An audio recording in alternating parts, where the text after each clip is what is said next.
নবী বলেছেন খায়রুকুম মান তাআল্লামাল কুরআন ওয়া আল্লামা।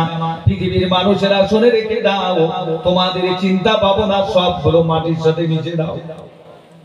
চিন্তা করতেছ আমি মারা যাওয়ার পর আমার ছেলে কি করে খাবে।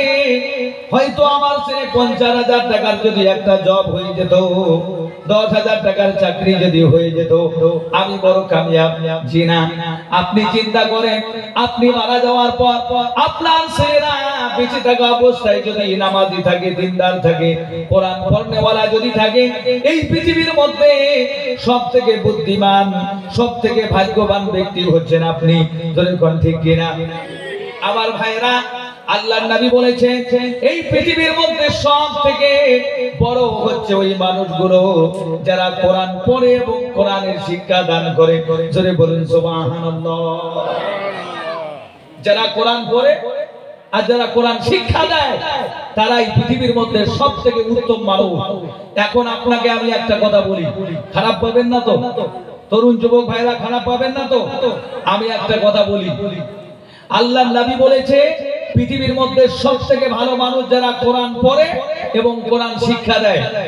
কিন্তু আজকে আমরা দেখা যায় আমাদের ছেলে মেয়েদেরকে আমরা দ্বীনের শিক্ষার দিকে আমরা তাদেরকে নিয়ে না এসে अल्लाह ताला उसे रिफात व बुलंदी अता करता है और जो कौम इसके तब पर अमल छोड़ देती है वो जिल्लत व पस्ती में चली जाती है। जो कौन ठीक है আমার ভাইরা, আমার বন্ধুগণ, আপনারা বলবেন হুজুর আপনারা তো হুজুর মানুষ, আপনারা তো কোরআনের পক্ষেই বলবেন, হাদিসের পক্ষে বলবেন। আমি আপনাদেরকে প্রশ্ন করি মুসলমান ভাই, আমি যে কোরআনের কথা বলতেছি এই কোরআন কি আপনাদের না? এই হাদিস যে বলতেছি এই হাদিস কি আপনার না? আপনার না? গোটা উম্মতে মুসলিমার কলিজা টুকরা হচ্ছে হাদিস আর কোরআন। যদি কোন ঠিক কিনা আমার ভাইরা, একটা কথা ভালো করে মনে রাখবেন, এই পৃথিবীর মধ্যে আপনাদের মধ্যে কেউ যদি মারা যায়, কেউ যদি ইন্তেকাল হয়, আমরা তার জন্য জানাজার নামাজ পড়ি কিনা? পড়ি না? জানাজার নামাজ পড়ি। কেন পড়ি জানাজার নামাজ? আল্লাহর নবী বলেছেন মসলা এসেছে জানাজার নামাজ হচ্ছে মুসলমানদের জন্য পড়া ফরজ কিফায়া। জানাজার নামাজ পড়া কি? কথাগুলো বোঝা যায় ভাই? আমার ভাষা বোঝে? আমার ওখানে ছোট এক বাচ্চা কেজি স্কুলে পড়ে, ম্যাডাম বলেছে বলো তো ভারতের দুইটা বিখ্যাত কবির নাম বলো। ছোট বাচ্চা কি আর বোঝে? একটা বাঁধা কবি একটা ফুল কবি। আমার ভাষা বুঝতেছে? আস্তে আস্তে বলবো নাকি? কথা বুঝতেছে? জানাজারে নামাজ যেমন ফরজে কিফায়া, এলাকায় একটা আলিম থাকা ফরজে কিফায়া। সুবহানাল্লাহ। যে এলাকায় আলিম নাই ওই এলাকার সব মানুষ গুনাহগার। যেমন জানাজারে নামাজ না পড়লে সব গুনাহগার হবে না? তো এলাকায় একটা আলিম থাকা ফরজে কিফায়া। যে এলাকায় আলিম নাই ওই এলাকার সব মানুষ গুনাহগার। আবার ভাইরা শুধু তাই নয়, আপনাদের এলাকায় আপনাদের বুকের ভিতর আপনাদের সিনার মধ্যে একটা বানাত মাদ্রাসা আছে। আপনাদের ভাগ্য ভালো না খারাপ? আপনাদের ভাগ্য ভালো না খারাপ? আপনাদের ভাগ্য বিশাল ভালো যে এখানে এই রাস্তা দিয়ে ওলামা ইকরামরা যাতায়াত করে। সুবহানাল্লাহ। আমার ভাইরা শুধু তাই নয়, আল্লাহর নবী বলেছে উকতু আলিমান আও মুতাআল্লিমান আও মুস্তামিআন আও মুহিব্বান ওয়ালা তাকুনিল খামসা ফাতুহলিকা। আল্লাহর নবী বললেন পৃথিবীর মানুষেরা তোমরা শুনে রেখে দাও, হয় তোমরা আলিম হও আর না হয় তালিব ইলম হও। যদি আলিম না হতে পারো, তালিব ইলম যদি হতে না পারো, তোমরা আলিমের কথা শ্রবণকারী হও। তার কারণে এই পৃথিবীর কোন সাধারণ কোন রকমের খারাপ কথা ওলামারা বলে না। ওলামারা শুধুমাত্র আল্লাহর কথা বলে, আখিরাতের কথা বলে। যদি কোন ঠিক কিনা আল্লাহর নবী বলে যদি তালিব ইলম হতে না পারো তাহলে আলিমদের কথা শ্রবণ করো। তার কারণ হলো মক্কা থেকে দামিশক 1200 কিলোমিটারের বেশি। একজন সাহাবী তিনি দামিশকের মধ্যে চলে গেলেন, দরওয়াজায় কারা দিলেন, নারা দিলেন। ভিতর থেকে আওয়াজ আসলো, কে? বলছে আমি এক আল্লাহর নবীর সাহাবী, মক্কা থেকে এসেছি, আপনার কাছে এসেছি একটা হাদিস শোনার জন্য। তিনি বললেন কতদিনকার রাস্তা মুসাফাত তয় করে আমার কাছে আসলেন, আপনি আমাকে বললেই তো হতো, আমি আপনার কাছে গিয়ে হাদিস শোনাই দিতাম। আমার ভাইরা, একটা হাদিসের জন্য আল্লাহর নবীর সাহাবীরা কত দূর পর্যন্ত সফর করত, কিন্তু গাজী আমাদের মতন মুসলমান, আমাদের কাছে হাদিস কোরআনের ইজ্জত এহতেরাম না থাকার কারণে আজকে আমরা কোরআন হাদিস থেকে এত অজ্ঞ হয়ে যাচ্ছি। জোরে কোন ঠিক কিনা? আমি যদি আমাদের কথা বলি আপনারা বিশ্বাস করবেন না। এই ভারতের মাটিতে যেখানে আমরা বসবাস করি, যাকে আমরা কলিজা দিয়ে মহব্বত করি, এই ভারতের মাটিকে, এই ভারতের মাটিতে একজন বাদশা ছিল, নাম তার হচ্ছে বাদশা আলমগীর রাহমাতুল্লাহ আলাইহি। কি নাম বললাম? এই বাদশা আলমগীর রাহমাতুল্লাহ আলাইহি তিনি একটা দুইটা হাদিস নয়, আল্লাহর নবীর 5000 হাদিস মুখস্থ করেছেন। জোরে বলুন সুবহানাল্লাহ। কত হাজার? 5000 হাদিস মুখস্থ করেছে। আবার বন্ধুগণ, শুধু তাই নয়, 40000 উলামায়ে কিরামদেরকে নিয়ে তিনি ফতোয়া লিখেছেন, ফতোয়ায়ে আলমগীরি। কি নাম বললাম? ফতোয়ায়ে আলমগীরি তিনি লিখেছেন। আমার ভাইরা, তিনার উস্তাদ যেদিন ইন্তেকাল হয়, ওনার উস্তাদের নাম হচ্ছে ঔরঙ্গজেব, আমরা যাকে বলি মোল্লা জিউর রাহমাতুল্লাহ আলাইহি। ওনার ইন্তেকাল হলো। ওনার ইন্তেকাল হওয়ার পর জানাজার জামা মসজিদের সামনে রাখা, যেই জামা মসজিদ 8 বিঘা জমিতে 25 ফুট উপরে যে জামা মসজিদ, ওই জামা মসজিদের সামনে ওনার জানাজার রাখা হাজার হাজার উলামায়ে কিরাম, নাজরা পড়নে वाला মুফতিয়ানে ইকরাম, কেউ সামনে যেতে পারে না জানাজার নামাজে। কেন বলছে যেতে পারে না? বাদশা ইন্তেকাল হওয়ার আগে তিনি ওসিয়ত করে দিয়ে গিয়েছে, আমার জানাজারে এমন মানুষ পড়াবে যার কাছে একটা কোয়ালিফিকেশন আছে, যে জিন্দেগিতে কোনোদিনও যত ব্যস্ততা হোক না কেন জীবনে তাহাজ্জুদের নামাজ ছেড়ে দেয় নাই, ওই মানুষটা আমার জানাজারের নামাজ পড়াবে। একটু জোরে বলুন আমার ভাইরা। মানুষেরা গাদার হয়ে বসে আছে, কেউ সামনে যায় না, কেউ সাহস পায় না।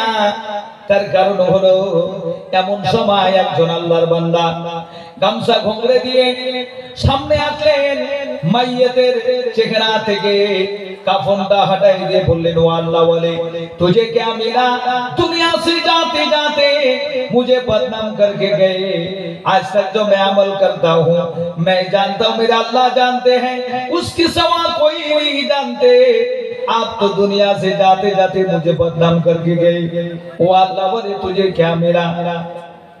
মানুষদেরকে বললো, ভাইরা আপনারা কাতার হয়ে যান, সবাই সব দুরুস করেন, আমি গুনাহগার, আমার উস্তাদের জানাজারের নামাজ পড়াবো। জোরে বলুন সুবহানাল্লাহ।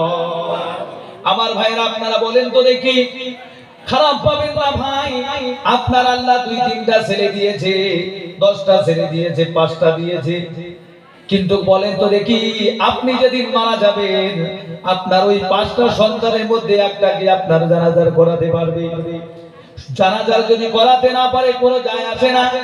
আমার ভাইরা, এই 5টা সন্তান আপনার শেষ জীবনের জানাজারের নামাজে আপনার পিছনে জানাজারের দোয়াগুলো তো বলতে পারবে নাকি? হাইয়ে ঢুকে দিন ছিড়া কলকাতায় থাকে, বাপ ইন্তেকাল হয়েছে, বাপের জানাজারের খবর পেয়ে বাপের ইন্তেকালের জন্য বাড়িতে এসেছে ফ্লাইটে করে।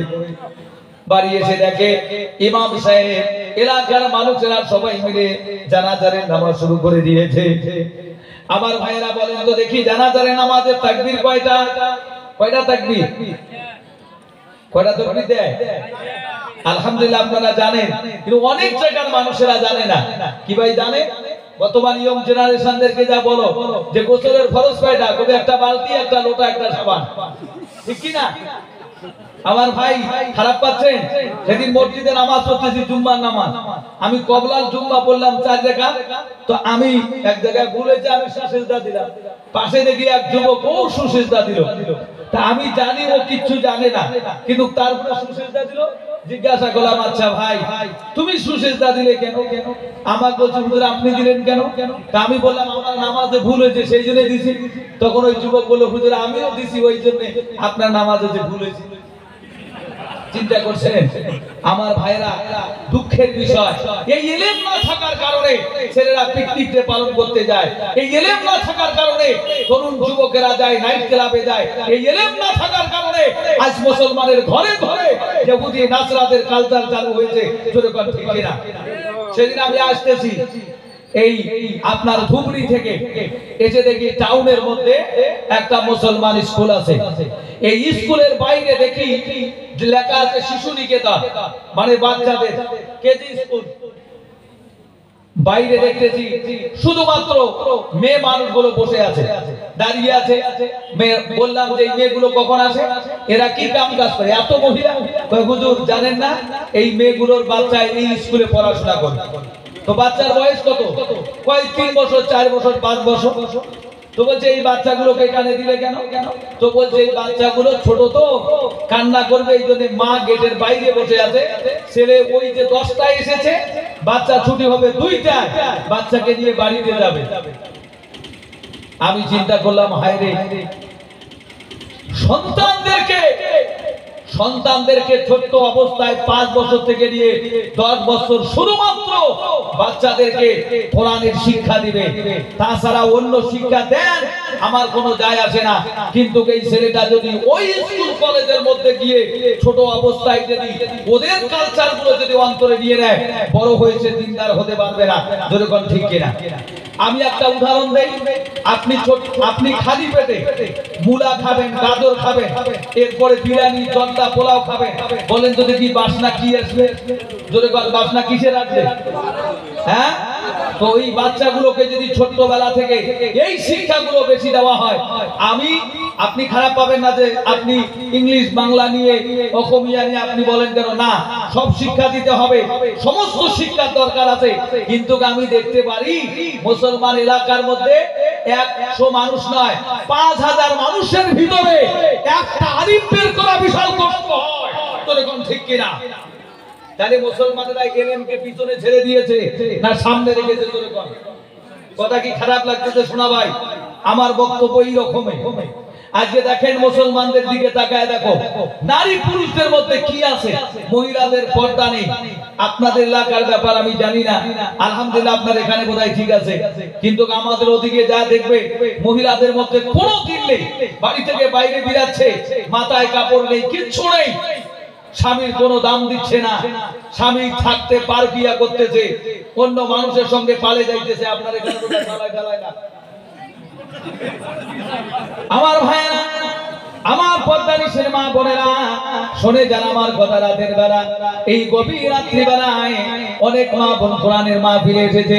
মা বোনদের জন্য 2টা কথা বলবো নাকি ভাইরা আমার?